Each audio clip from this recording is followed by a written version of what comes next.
तो आज का जो हमारा टॉपिक है वो है टाइम रिवर्सल टेस्ट। तो हमारे पास test for index number formula हम करने लगे, तो उसमें हमारे पास जो पहले है वो टाइम रिवर्सल टेस्ट है। तो हम कहते हैं कि थ्योरेटिकल पॉइंट ऑफ व्यू से अगर देखा जाए तो एक गुड इंडेक्स नंबर कौन सा होता है, इंडेक्स नंबर फार्मूला हमारे पास कौन सा होता है जो हमारे पास time reversal test, factor reversal test और सर्कुलर टेस्ट को क्या कर सके, इनमें से यानी कि जितने ज़्यादा वो करेगा वो उतना ही बेहतर होगा। तो ये हमारे पास जो टेस्ट है टाइम, जो मैंने अभी बोले 3 test, time reversal test, factor reversal test और सर्कुलर टेस्ट, ये हमारे पास अर्विंग फिशर जो था उसने प्रपोज करवाए थे।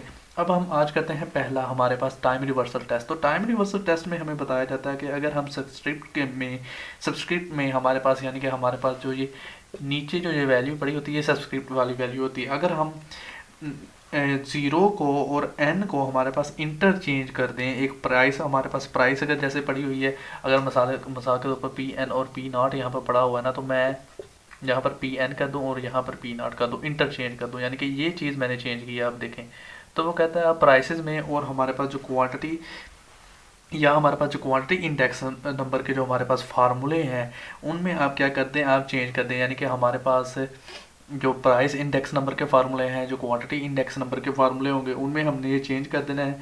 तो जहाँ पर भी वो हमारे पास अपीयर हो रहे हों, तो हमारे पास जो रिजल्टिंग प्राइस आएगी या क्वांटिटी आएगी, क्वांटिटी के फार्मूला आएगा जो हमारे पास, वो रेसिप्रोकल होगा of the original index formula. यानी कि हमारे पास अगर देखें ये ओरिजिनल इंडेक्स फार्मूला था, हमने चेंज कर दिया। हमें पता है कि ये क्या होता है, ये हमारे पास बेस को ज़ाहिर कर रहा होता है पहले वाली को, ये हमारे पास करंट को।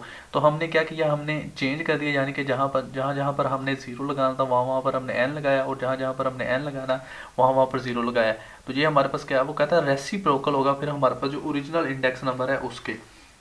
तो इसमें अगर हम देखें तो हमने ओमिट कर देना है या इग्नोर कर देना है हमने जो फैक्टर 100 वाला है। अब जो मैंने इतना बोला इसका मतलब क्या है, देखें हमारे पास लेस्पियर है ना, तो लेस्पियर का अगर मैं फार्मूला देखूं तो ये मेरे पास क्या है, पी एन, यहाँ तक तो आपको सारा फार्मूला पता होगा। तो यही चीज़ अगर मैं देखें, ये क्या कहता था कि आप एन को ज़ीरो के साथ तो ज़ीरो को एन के साथ चेंज कर दें। तो अगर अब ये वाला जो चीज़ है हमारे पास, ये क्या है, ये हमारे पास हमने क्या किया, हमने इसके बेस ईयर और हमारे पास जो करंट ईयर है वो चेंज कर दिए हैं। ठीक है, यहाँ पर भी देखें, पीछे भी हमारे पास ये देखें हमारे पास ये चेंज आ गई। तो यही चीज़ कहता है, तो ये हमारे पास कहता है ये रेसिप्रोकल होता है हमारे पास। वो कहता है अगर आप ओरिजिनल का इसका जवाब निकालेंगे तो इसका जवाब जो होगा वो 1/, यही चीज़ होगी हमारे पास, रेसिप्रोकल होगा। ये चीज़ वो आपको समझाना चाहता है।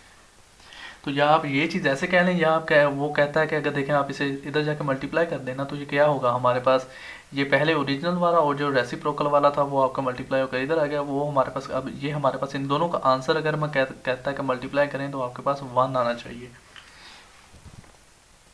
यानी कि एक आंसर जो था वो आपका ओरिजिनल हो, जो आपका ओरिजिनल फार्मूला था आपने उसके साथ निकाला। एक हमारा जो आंसर था वो हमने क्या किया, हमने इंटरचेंज किया इसके जो हमारे पास जीरोज़ और एन थे, और उसके बाद में हमने आंसर निकाला, उन दोनों को आपस में मल्टीप्लाई किया, और अगर तो वो 1 आ गया तो हमारा क्या है, फैक्टर रिवर्सल टेस्ट सेटिस्फाई हो रहा होगा उस वक्त। तो हमें जो कि पता है कि हमारे पास जो इंडेक्स नंबर होता है वो डिज़ाइन किस लिए किया जाता है, Maihar changing values of prices और प्रोडक्शन। क्योंकि हमें पता है हम प्राइस इंडेक्स नंबर निकालते थे तो हम बेस ईयर के लिहाज से बता देते थे कि हमारे पास इतनी एवरेज के लिहाज से चेंज आई है, या इतनी चेंज आई है, या इतनी नहीं आई हो। अगर हम क्वांटिटी के लिहाज से क्वांटिटी इंडेक्स नंबर निकालते थे तो हम क्वांटिटी का बता देते थे। तो यही चीज़ वो हमें कहता है कि नेचुरल है to expect that the formula should give the same result regardless of which two period chosen as a base. तो वो कहता है कि उसे रिजल्ट तो देने चाहिए ना हमारे पास, वो हमारे पास जो मैयर करके दे, हमें चेंजिंग वैल्यू प्राइसेस के लिहाज से दे या क्वांटिटी के लिहाज से दे दे, तो हमें आंसर तो देना जो मर्जी हमने उसमें बेस ईयर रखा है या हमारे पास जो हमने गिवन ईयर रखा हुआ है, इससे उसे कोई फ़र्क नहीं पड़ना चाहिए। तो हमारे पास क्योंकि हमारे पास जो base period and the given period हमारे पास जो होता है वो हमारे पास ओनली रिलेटिव टर्म के होता है, रिलेटिव टर्म्स के अंदर होता है, और इसलिए हम कहते हैं कि ये हमारे पास रिवर्स्ड भी किए जा सकते हैं। तो ये सारा कुछ अभी मैंने जो बोला है ये अभी आपको पता चल जाएगा कि हमारे पास इंडेक्स नंबर दिस वो इंडेक्स नंबर जो हमारे पास इस टेस्ट को सेटिस्फाई कर रहे होंगे, गिव कंसिस्टेंट रिजल्ट, तो वो हमें कंसिस्टेंट रिजल्ट देंगे। तो हम फर्दर हम देखते हैं कि हमारे पास अभी क्या है। तो हम मिसाल के तौर पर कुछ फार्मूले को इनमें ट्राई करके देखते हैं कि हमारे पास वो फैक्टर रिवर्सल टेस्ट को सेटिस्फाई कर रहे हैं या नहीं कर रहे। पहले लेस्पियर से स्टार्ट करते हैं। तो हम देखें तो यहाँ पर आपके पास लेस्पियर में 100 के साथ जब हम मल्टीप्लाई करते थे तो हम इसे परसेंटेज के अंदर क्या करते थे, ज़ाहिर करते थे। लेकिन हमने यहाँ पर जो फार्मूले लिखे हुए हैं ये हमारे पास रेशो में लिखे हुए हैं, हमने 100 साथ मल्टीप्लाई नहीं किया, हमने उसे इग्नोर कर दिया हुआ है। तो हमारे पास जो इंडेक्स नंबर है, पहले ये देखे फार्मूला हमारा ये था, हमने इसमें क्या किया, एन और पी से ये जो एन और ज़ीरो है ये चेंज किए हैं। अब हमारे पास दूसरी कंडीशन क्या थी, हमने ये चीज़ चेक करनी थी, ये वाली चीज़ हम इसे चेक कर रहे हैं। तो क्या ये हमारे पास जो ये चीज़ है ये हमारे पास 1 के इक्वल आ रही है। तो आप देखेंगे कि यहाँ पर कहीं पर भी कटिंग नहीं हो रही, तो ये 1 के इक्वल नहीं आ रही। तो हमारे पास क्या है कि लेस्पियर जो हमारा है ये हमारे पास टाइम रिवर्सल टेस्ट को सेटिस्फाई नहीं करता। अगर मैं आपको पार्शियल के लिहाज से बताऊं तो ये देखिए, पार्शियल का हमारे पास जो फार्मूला था, ये हमारे पास कौन सा फार्मूला, ये हमारे पास जो वेटेड एग्रीगेटिव इंडेक्स नंबर का फार्मूला था। अब देखें इसमें एन और हमारे पास जो ज़ीरो थे इसको मैंने चेंज किया, जहाँ जहाँ पर एन है वहाँ वहाँ पर ज़ीरो, जहाँ जहाँ पर ज़ीरो है वहाँ वहाँ पर एन। तो अब फिर दोबारा मैंने यही चीज़ की है, तो ये क्या कर रहा है, ये भी हमारे पास कोई कटिंग नहीं हो रही, तो इक्वल टू 1 नहीं है। तो इसका मतलब है कि पार्शियल्स वाला फार्मूला भी हमारे पास जो है वो इफेक्टर टाइम रिवर्सल टेस्ट को क्या कर रहा है, सेटिस्फाई नहीं कर रहा।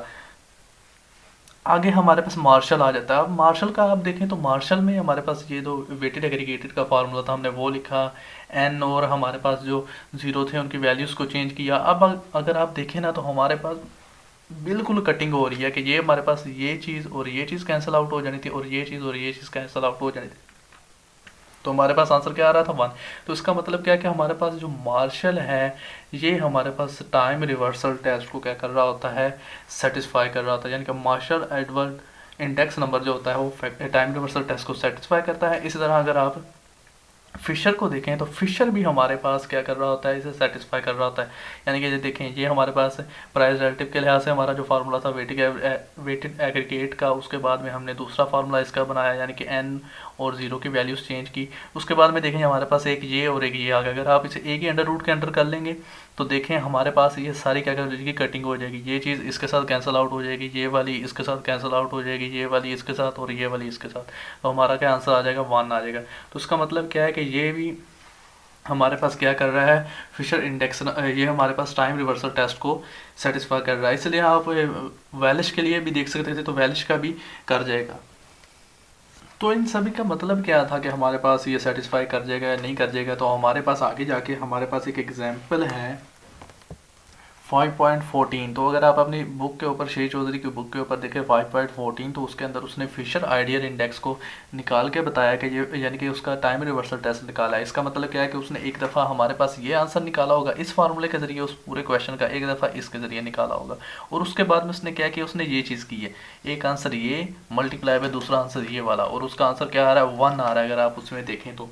इसका मतलब क्या है कि यानी कि उसने यही बताया कि आप 2 आंसर उसने लिए हैं, एक हमारे पास जो पहले ओरिजिनल फार्मूला था वो, दूसरा आंसर हमारे पास जो उसने चेंजिंग की है इसमें टाइम के अंदर, और फिर उसने क्या किया, उन्हें आपस में मल्टीप्लाई किया, उसका आंसर क्या आ गया, 1 आ गया। तो ये हमारे पास क्या कर रहा है, टाइम रिवर्सल टेस्ट को सेटिस्फाई भी कर रहा है। ये तो हमने पहले ही बता दिया ना, वो उसने न्यूमेरिकली भी प्रूव करके दिखा दिया आपको।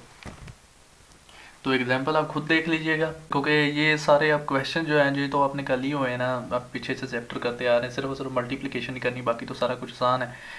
जो याद रखने वाली चीज़ होगी आपकी, जो एग्जाम्पल है उसमें ये चीज़ होगी कि आपने फैक्टर 100 उसके साथ मल्टीप्लाई नहीं करना। आप क्या करते थे, जब आप यहाँ पर आंसर निकालते थे तो आप फैक्टर 100 मल्टीप्लाई कर देते थे ना दोनों जगह के ऊपर, फिर आपने करना था। लेकिन नहीं, क्योंकि हमने टाइम रिवर्सल टेस्ट को चेक करना है, तो आपने फैक्टर 100 के साथ इसे मल्टीप्लाई नहीं करना दोनों आंसर्स को, तो उसके बाद में आप चेक करेंगे। तो आज का हमारा टॉपिक इतना ही था, आज के लिए इतना ही। अल्लाह हाफिज़।